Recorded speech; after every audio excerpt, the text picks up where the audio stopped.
O Exorcismo de Roland Doe, o caso real que inspirou o filme O Exorcista. Imagine acordar durante a madrugada e ouvir arranhões vindos de dentro das paredes.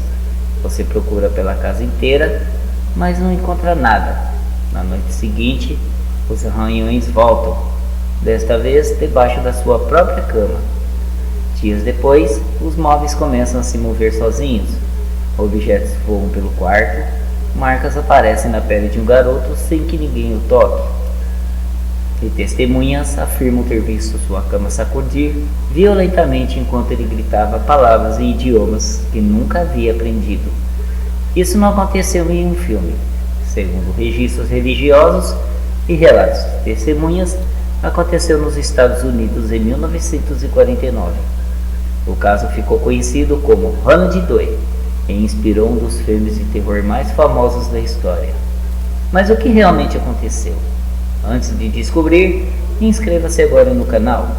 Aqui você encontra os maiores mistérios, casos sobrenaturais e histórias reais que desafiam qualquer explicação. Deixe seu like e escreva nos comentários. Eu acredito que existem coisas que a ciência ainda não explica. Agora apague a luz, porque essa história é baseada em documentos, diários de padres e testemunhos que continuam intrigando pesquisadores até hoje. No início de 1949, Roland era apenas um garoto de 13 anos. Morava com seus pais em uma pequena cidade dos Estados Unidos. Era considerado educado, calmo, gostava de brincar. Nada indicava que seu nome entraria para a história. Mas havia uma pessoa muito importante em sua vida, sua tia Harriet. Ela era apaixonada por espiritismo. Costumava mostrar ao sobrinho um tabuleiro Ouija. Segundo familiares, os dois brincavam frequentemente tentando se comunicar com espíritos. Quando Harriet morreu inesperadamente, tudo mudou. Poucos dias após o funeral, os primeiros acontecimentos começaram e ninguém conseguiria explicar o que estava acontecendo. Todas as noites, exatamente no mesmo horário, a família era acordada por um som estranho. Parecia que alguém arranhava as paredes. Os pais procuravam ratos, cupins, problemas hidráulicos. Nada era encontrado. Depois vieram os passos, pesados, lentos, como se alguém estivesse caminhando pelos corredores, mas a casa permanecia vazia. Em seguida, o colchão de Roland começou a vibrar sozinho. Segundo o relato da família, a cama chegava a se mover pelo quarto. Eles chamaram vizinhos. Todos testemunharam movimentos incomuns, embora não houvesse uma explicação conclusiva para o fenômeno.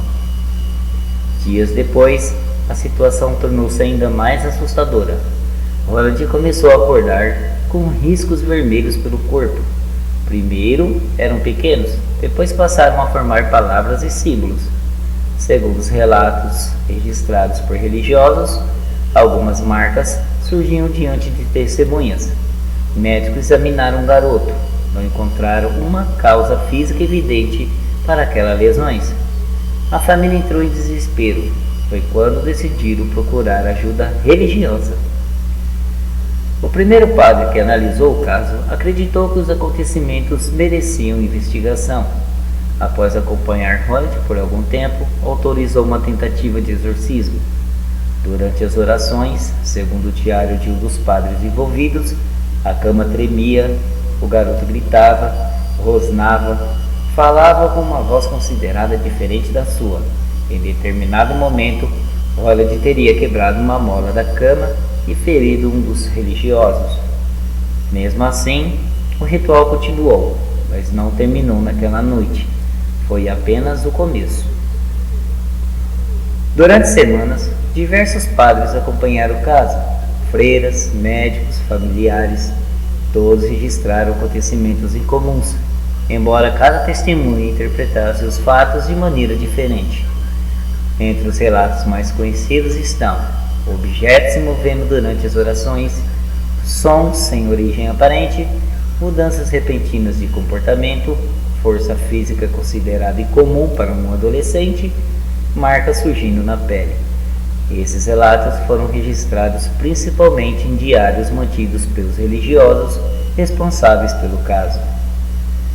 Após várias semanas, Ronald foi levado para outro local. Ali aconteceu a sessão considerada definitiva.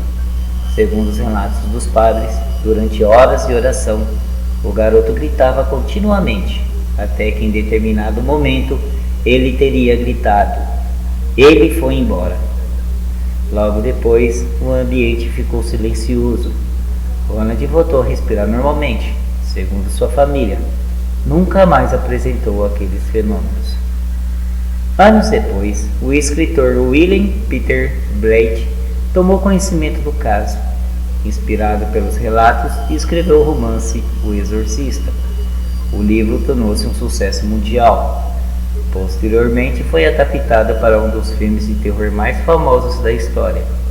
Embora a obra seja ficcional e inclua muitos elementos dramatizados, sua origem está ligada aos relatos do caso Ronald Doyle.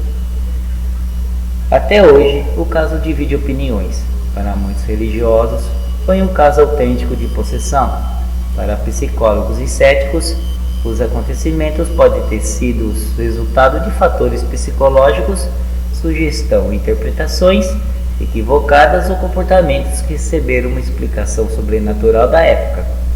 Não existe consenso científico que confirme uma possessão demoníaca. E é justamente essa falta de resposta definitiva que mantém o caso vivo até hoje. Mais de 7 décadas se passaram. Os diários dos padres ainda são estudados. Os relatos continuam sendo debatidos e uma pergunta permanece sem resposta: o que realmente aconteceu com Ronald Doyle?